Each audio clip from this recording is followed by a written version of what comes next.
हम सभी को अपने लाइफ में कभी ना कभी एक ऐसे फेज़ की अनुभूति होती है जब हमें ऐसा फील होता है कि हम अपनी लाइफ के सबसे कठिन दौर से गुजर रहे हैं। इस टाइम मेरे साथ कुछ ऐसा ही हो रहा है। वैसे प्रॉब्लम्स का सामना करना तो मैंने अपने बचपन से ही सीखा है, पर कभी कभी ऐसा लगता है ना, जिस सिचुएशन में हम हो रहे होते हैं वो सिचुएशन हमारे लिए बहुत ज़्यादा कठिन हो जाती है। इस टाइम मेरे साथ कुछ ऐसा ही है। अभी हस्बैंड को जाकर आज 3 दिन भी नहीं हुए हैं, आज तीसरा दिन है और मेरा उनसे कोई मतलब बात ही नहीं हो पा रही है ढंग से। बस वही है कि इतना पता चल जा रहा है कि हाँ ठीक है, फ़िलहाल उन्होंने अपनी शिप को ज्वाइन कर लिया है, सब कुछ अच्छा है, कोई टेंशन वाली बात नहीं है। बट मेरे लिए ना बहुत ज़्यादा मुश्किल है और साथ में सार्वी की तबीयत भी नहीं ठीक है। मेरी पता है क्या आदत है, मैं अपनी मतलब मेरी लाइफ में सबसे इम्पॉर्टेंट पर्सन है वो मेरे लिए। मैं अपनी हर छोटी बड़ी बात, मतलब मैं कुछ भी करती हूँ ना, मेरी आदत है कि मैं उनसे हर बात शेयर करती हूँ। आज 3 दिन से मैं मतलब परेशान हूँ, मेरा एग्ज़ाम भी अच्छा नहीं हुआ, बट जिस हिसाब से मैं बात करती थी ना, मेरी बात ही नहीं हो पा रही है और मेरा 24 घंटे का कम से कम 8 घंटा ना रोने में ही चला जा रहा है। पता नहीं क्यों मेरी आंखों से ना आंसू बंद ही नहीं हो रहे हैं। पहले भी जाते थे, ऐसा नहीं है कि पहली बार गए हैं। कल रात मतलब कल सुबह में फ़ोन आया था, मुझे लगता है 5 मिनट के लिए। उसके बाद मैं पूरा दिन वेट करती रही, दिन भर फ़ोन नहीं आया। शाम को फ़ोन आया ना तो मैं हेलो बोलने के बजाय बस रोने लगी। उन्होंने मुझे बहुत समझाया, मतलब बात हुई मेरी 10-15 मिनट कि अभी ऐसा तो है नहीं कि फ़र्स्ट टाइम आया हूँ, और साथ में एक शब्द और बोले कि हमारे पास हमारी बच्ची के लिए अभी कुछ भी नहीं है, हमें सब कुछ बनाना है अभी उसके लिए। हम लोग कॉम्प्रोमाइज़ कर लेंगे चलेगा, बट हमारा बच्चा किसी चीज़ के लिए कॉम्प्रोमाइज़ ना करे। बहुत बड़ी बात है हम लोगों के लिए, बट ठीक है, ये भी समय निकल जाएगा। थोड़ा सा एडजस्टमेंट होने में प्रॉब्लम हो रही है। और वैसे फ़ोन की प्रॉब्लम होती नहीं है कभी भी, जब भी बाहर जाते हैं हमेशा मतलब एक टाइम शेड्यूल हो जाता है कि फ़ोन इतने इतने टाइम पर आएगा। बट अभी प्रॉब्लम चल रही है क्योंकि अभी इस बार सैटेलाइट से उनको कॉलिंग का मिलेगा और उसके लिए मतलब यूज़र आईडी और पासवर्ड हर चीज़ कंपनी जनरेट करती है, तभी वो चीज़ें हो नहीं पाई हैं। और यहाँ हम लोग 700 में रिचार्ज करते हैं और पूरे महीने 2 GB डेटा यूज़ करते हैं। उनको $20 में सिर्फ 1 GB डेटा मिल रहा है, वो भी 1 मंथ के लिए। उनको उसी में काम चलाना है। बस यही समझ लीजिए ना कि सबसे टफेस्ट टाइम है हम दोनों की लाइफ का। बस भगवान से यही दुआ है कि अच्छे ये भी समय बीत जाए। आजकल सार्वी की भी तबीयत ठीक नहीं चल रही है, तो मैं भी पूरा रात दिन सो नहीं पा रही हूँ। जैसे ही नींद लगती है तुरंत ये मम्मी मम्मी, और ऑल टाइम इनको गोद में ही रहना है। बहुत मतलब मेरा मूड इस टाइम ना ऑफ चल रहा है, मैं बता नहीं सकती। और मैं किसी को ना शेयर भी नहीं कर पा रही हूँ कि मैं किस प्रॉब्लम में हूँ, मैं फील क्या कर रही हूँ इस टाइम। आज सुबह सुबह ही जब मैं ब्रश कर रही थी, तो आप लोगों को पता ही है कि ये भी मेरे साथ ब्रश ही करती हैं, पर आजकल इनको ना वो जो टंकी का पानी है, टोटी लगा हुआ है, वहाँ पर बहुत अच्छा लगता है जाना। मैं मना कर रही थी बहुत बार, पर फिर भी वो जो टब रखा था पानी भर के, उस पर ऐसे खड़ी थी टेक लेकर और वहीं गिर गई टब के अंदर ही। पूरा सुबह सुबह ही टंकी के पानी से यहाँ नहा ली और बहुत ज़्यादा रोई हैं सुबह सुबह। इस टाइम ये मुझे जितना परेशान कर रही है ना, सबसे ज़्यादा तो मुझे अपनी मम्मी की याद आ रही है और उससे भी ज़्यादा ना अपने हस्बैंड की याद आ रही है, क्योंकि वो रहते हैं ना तो बहुत ज़्यादा सपोर्ट मिल जाता है। रात में मतलब बहुत गहरी नींद में रहो, पर अगर बच्चा बीमार है या फिर कुछ भी प्रॉब्लम है तो उठकर बैठना पड़ रहा है। मतलब मैं अपनी ही बॉडी से जैसे परेशान होने लगी हूँ इस टाइम। आज 3-4 दिन से ऐसे ही चल रहा है मेरा। वैसे आप लोग भी सोच रहे होंगे कि मेरे हस्बैंड तो 1 महीने पहले से ही घर से गए हुए हैं, पर पता है एक इमोशनल सपोर्ट बहुत ज़्यादा स्ट्रॉन्ग बनाता है इंसान को। कुछ भी रहता था ना, जैसे परेशान है, एनी टाइम मैं कॉल कर लेती थी, शेयर कर लेती थी, तो मुझे अच्छा फील होता था और मुझे बहुत ज़्यादा हिम्मत भी आ जाती थी फिर कुछ भी करने के लिए। पर अभी क्या है ना, जैसे मैं किसी से कुछ कह भी नहीं पा रही हूँ और मेन चीज़ मैं अपने हस्बैंड को कुछ भी नहीं बता पा रही हूँ। कहाँ ये दिन भर फ़ोन लगवा कर सार्वी बात करती थी, अभी जब से गए हैं तब से उनकी सार्वी से कल जाकर शाम को बात हुई है। ये सब चीज़ें ना मेरे लिए बहुत ज़्यादा क्रिटिकल हैं। बस यही है ना कि मैं इस टाइम बस यही सोच रही हूँ कि जितनी मेहनत वो कर रहे हैं मैं भी इस टाइम मेहनत करूँ और कहीं ना कहीं ये सारी सिचुएशन अब फिर से दोबारा फेस ना करनी पड़े। इसलिए अभी जो हो रहा है वो तो होगा ही, उसको मैं नहीं रोक सकती, पर मुझे अपने आप को बहुत ज़्यादा स्ट्रांग बनाना है एंड खूब दिल लगाकर खूब मेहनत से पढ़ाई करनी है, क्योंकि मेरे पास पढ़ाई ही एक जरिया है जिससे मैं अपना भविष्य चेंज कर सकती हूँ। एक बात तो तय है कि जब तक कोई चीज़ का टाइम नहीं होगा तब तक चीज़ें नहीं सही होंगी, पर हम भगवान के भरोसे बैठकर हाथों पर हाथ रखकर इंतज़ार तो नहीं कर सकते ना। इसलिए हमें भी अपने हाथ पैर चलाने चाहिए, बिल्कुल उसी तरह जैसे अगर हम कभी खाई में या समुद्र में गिर जाएं, इमेजिन कीजिए, तो हम अपनी जान बचाने के लिए अपने हाथ पैर तो चलाएंगे ही ना।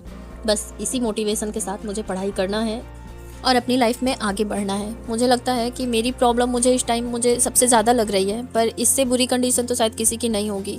कल मैंने जो वीडियो अपलोड किया था उस पर इतने सारे कमेंट आए हैं कि बहुत ज़्यादा मतलब सब लोग निराश हैं, बहुत ज़्यादा दुखी हैं, किसी का भी एग्ज़ाम अच्छा नहीं हुआ है, जिसका हो भी गया है वो भी परेशान है कि होगा कि नहीं होगा। देखिए मुझे ऐसा लगता है ना कि कम से कम 70 मार्क्स तो सबके आ ही रहे होंगे, इससे ऊपर भी हो सकता है, इससे कम भी हो सकता है, बट इससे कम तो शायद किसी का भी नहीं है। बहुत सारे लोग ऐसे कमेंट्स कर रहे हैं कि अब आगे क्या करें, अगर नहीं आएगा तो फिर क्या होगा, या फिर बहुत सारे लोग ऐसे भी हैं जिनके फैमिली वाले बोल रहे हैं कि उम्मीद छोड़ दो, नहीं होगा। तो अगर हम अपने आप से खुद से सोचें, मैं अपना पॉइंट ऑफ व्यू बताऊं, तो मुझे ऐसा लगता है मेरा खुद का भी एग्ज़ाम अच्छा नहीं हुआ है, जैसा मैं चाहती थी उस हिसाब से नहीं हुआ है। वैसे मैं उम्मीद भी नहीं कर रही हूँ कि मेरा होगा, और मैंने मैच भी नहीं किया आंसर्स। बस मैं ये चाहती हूँ ना कि अगर हम 70 तक ले आए हैं, एक बात सोचिए कि घर पर रहकर लगभग लोगों के पास बच्चे हैं, घर की जिम्मेदारी है, बहुत सारी चीज़ें हैं हमारी लाइफ में, उन सब चीज़ों को फेस करते हुए अगर हम यहाँ तक पहुँचे हैं तो क्या यहाँ पर स्टॉप करना या फिर रुक जाना सही है क्या? अपने आप से पूछिए आप लोग। मैं तो नहीं रुकने वाली हूँ। अभी मैं आज 2 दिन हो गया मैं भी पढ़ाई नहीं कर रही हूँ। थोड़ी सी मेरी सिचुएशन अच्छी नहीं है, मेरा बच्चा बीमार है, प्लस मेरी आँख में भी प्रॉब्लम हो गई है। काफ़ी टाइम से मुझे दिक्कत थी पर मैंने चेक नहीं करवाया था, तो यही सोचा था अभी कोई ले जाने वाला भी नहीं था, क्योंकि ऑल टाइम मेरी आँखें पेन कर रही हैं।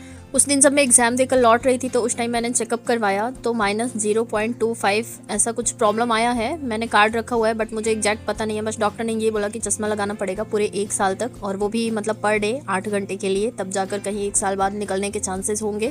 तो इसलिए ऑलरेडी इतनी प्रॉब्लम बढ़ चुकी है और मुझे खुद को भी प्रॉब्लम हो रही है, इसलिए मैं ट्राई नहीं कर रही हूँ। चश्मा आ जाता है उसके बाद मैं फिर से मतलब एक प्रॉपर तरीके से अपनी पढ़ाई स्टार्ट करूँगी, और शायद आज चश्मा आ भी जाएगा। फ़िलहाल मैं ये तो नहीं बोलूँगी कि चश्मा लगने के पीछे सिर्फ एक ही रीज़न है कि मैं पढ़ाई कर रही हूँ या फिर मोबाइल चला रही हूँ, या फिर मतलब कोई एक पार्टिकुलर चीज़ नहीं हो सकती, क्योंकि मेरे पास टेंशन्स भी बहुत ज़्यादा हैं, मेरी नींद भी प्रॉपर नहीं हो पाती है, और मैं मोबाइल पर काम भी कर रही हूँ इस टाइम, तो उस पर भी मुझे टाइम देना पड़ता है। अदरवाइज़ मैं पढ़ाई भी करती हूँ तो लगभग ऑनलाइन ही चलता है मेरा सब कुछ। तो बहुत सारी चीज़ें हैं, मेरे आँख में मतलब प्रॉब्लम हो गई है, मेरा मतलब आँख हमेशा दर्द हो रहा है लगातार। फ़िलहाल आज चश्मा आ जाएगा, इसलिए मैं पहले से ही सारी प्रिपरेशन करके रख रही हूँ। यहाँ पर मैं अपनी एनसीईआरटी की बुक्स, जो मैंने लगभग पीछे 2 साल हो गए मुझे मंगाकर, अभी तक मैंने कंप्लीट नहीं किया है। उस टाइम मेरी प्रेगनेंसी चल रही थी जब मैंने ये सारी बुक्स मंगाई थी, तो उस टाइम मैंने पढ़ाई की भी नहीं थी, छोड़ ही दिया था लगभग। अभी मुझे 2 साल हो गए ये सारी बुक्स मंगाकर, तो आज मैं ये सारी बुक्स निकाल रही हूँ। और मैं जब इलाहाबाद में थी शादी के बाद, तब मैंने ये जो एनसीईआरटी का सार संग्रह है उसी टाइम लिया था। तो ये सारी बुक्स मेरे पास पहले से ही हैं, तो मुझे खोजने की ज़रूरत तो है नहीं। तो अब ये सारी बुक को पहले मैं खूब अच्छे से पढ़ूंगी, क्योंकि अगर हम लोग बिहार का टीचर का ट्राई कर रहे हैं या फिर कोई भी एग्ज़ाम का हम लोग अगर ट्राई कर रहे हैं तो हमें जीएस पढ़ना ही पड़ेगा। और जीएस पढ़ने के लिए सबसे बेस्ट ऑप्शन है कि पहले हम एनसीईआरटी की बुक्स पढ़ें। तो मेरे पास यहाँ पर हिस्ट्री, ज्योग्राफी और पॉलिटी की 6, 7, 8 की बुक्स हैं, और हिस्ट्री, पॉलिटी, ज्योग्राफी का ही सार संग्रह भी है एनसीईआरटी का। वैसे मैंने पहले थोड़ा बहुत पढ़ा था, बट अभी 2 साल हो गया है तो उतना कुछ मुझे आइडिया भी नहीं है, पर फिर भी मैं बेसिक से स्टार्ट करूँगी सारी चीज़ें। अगर आप लोग भी मेरे साथ स्टार्ट करना चाहते हैं तो आप लोग भी कोशिश कीजिए कि हार्ड कॉपी में ये सारी बुक्स आप अवेलेबल करवाइए, क्योंकि ऑनलाइन तो अवेलेबल है बट उस हिसाब से पढ़ाई नहीं हो पाती है ऑनलाइन। क्योंकि पहले मैं भी ट्राई करती थी PDF डाउनलोड करके पढ़ने का, या फिर यूट्यूब पर बहुत सारे ऐसे वीडियोज़ हैं जिसमें एनसीईआरटी का सारा डिटेल्स है, बट हो नहीं पाता है। मुझे ऐसा लगता है कि अगर लाइफ में कुछ करना है, कोई पोजीशन अचीव करना है, तो इसी रास्ते से होकर हम सभी को गुजरना पड़ेगा, बाकी और कोई रास्ता नहीं है। कोई सपोर्ट करे या ना करे, कोई साथ दे या ना दे, कुछ चीज़ें ऐसी हो जाती हैं हमारी लाइफ में जिस पर हमें सिर्फ अकेले ही चलना पड़ता है, कोई साथ देने वाला नहीं होता है। तो अपने आप को बहुत ज़्यादा स्ट्रॉन्ग बनाना है, चाहे कोई भी सिचुएशन हो, चाहे कोई भी कंडीशन हो, किसी भी परिस्थिति में हो आप, अगर आपको अपना लाइफ बदलना है तो आपको पढ़ाई करनी ही पड़ेगी, क्योंकि पढ़ाई के अलावा दूसरा कोई ऑप्शन नहीं है हमारे पास। अभी सोचिए, पहला पड़ाव था सीटेट का एग्ज़ाम, वो अच्छा नहीं गया। अगर हम लोग शुरुआत में ही पीछे हट जाएंगे और आगे बढ़ने का ट्राई ही नहीं करेंगे तो अभी जितना पछता रहे ना, आगे कुछ साल बीत जाने के बाद इससे भी ज़्यादा पछताएंगे। इससे अच्छा है कि अभी अगर यहाँ तक ले आए हैं, 70 नंबर तक भी आ रहा है सीटेट में ना, तो कम नहीं है जिस सिचुएशन में हम लोग पढ़ाई कर रहे हैं। क्योंकि जो भी इलाहाबाद, दिल्ली रहकर पढ़ रहे हैं ना, या फिर सेपरेट रहकर पढ़ रहे हैं घर से दूर होकर, उनको भी ये मार्क्स लाना ना इतना आसान नहीं है। अपनी ताकत को पहचानिए और अपने ऊपर ना काम कीजिए, क्योंकि अपने ऊपर काम करने की ज़रूरत है। प्रॉब्लम्स तो हैं, और एक जन के पास ही नहीं है, हम सभी की लाइफ में प्रॉब्लम्स हैं, अलग अलग तरीके की प्रॉब्लम्स है। इसलिए मैंने अपनी प्रॉब्लम्स आप लोगों को स्टार्टिंग में ही बताई, क्योंकि मुझे ऐसा लगता है ना, जो सिचुएशन मैं फेस कर रही हूँ, शायद ऐसी सिचुएशन बहुत सारे लोगों की होगी और नहीं भी होगी। भगवान ना करे कि ऐसी सिचुएशन हो किसी की। अगर ऐसी कंडीशन में रहकर, इस सिचुएशन में रहकर मैं पढ़ाई के लिए सोच सकती हूँ, अपने आप को स्ट्रॉन्ग बना सकती हूँ, तो ऐसा नहीं है कि आप लोग नहीं कर सकते हैं। किसी भी कंडीशन में हो, किसी भी सिचुएशन में हो, अगर आप लोग अंदर से चाहेंगे ना तो ज़रूर कर पाएंगे। पहला अटेम्प्ट था या दूसरा, तीसरा, जो भी हो, हम लोग शायद सही रास्ते पर नहीं थे, पर अगर अपने आप को अब से सही गाइडेंस देंगे ना तो हम लोग आगे तक जाएंगे, ज़रूर जाएंगे। अभी जुलाई में फिर से सीटेट का एग्ज़ाम होगा, और सीटेट का एग्ज़ाम ज़्यादा टाइम नहीं लेता है, 1 से 2 महीने में रिजल्ट हो जाता है। और बिहार वाला एग्ज़ाम तो अगस्त में होना है, हो सकता है तब तक रिजल्ट भी हो जाए हमारा सीटेट का। अभी से हम लोग पढ़ाई करते रहेंगे, दोनों को लेकर चलेंगे, बिहार वाला भी और सीटेट का भी साथ में पढ़ाई करेंगे। उस पर थोड़ा ज़्यादा टाइम देंगे, जीएस वगैरह पर, सीटेट पर थोड़ा कम देंगे, बट इतना देंगे कि अब की बार हम लोगों का अच्छे नंबर से पास हो जाए। मैं तो उम्मीद ये करती हूँ ना कि हम लोग सचिन सर या फिर हिमांशी मैम के इंटरव्यू तक जाएं, हम लोग 130 प्लस स्कोर करें। हम सभी को ना अपने लिए अपनी खुद की ताकत बनना है, ना कि अपनी कमज़ोरी बनना है, और अपनी क्षमताओं को ना पहचानिए और आगे बढ़िए। इन्हीं कुछ बातों के साथ आज के वीडियो ब्लॉग को समाप्त करती हूँ। कल फिर मिलती हूँ कुछ नई बातों के साथ।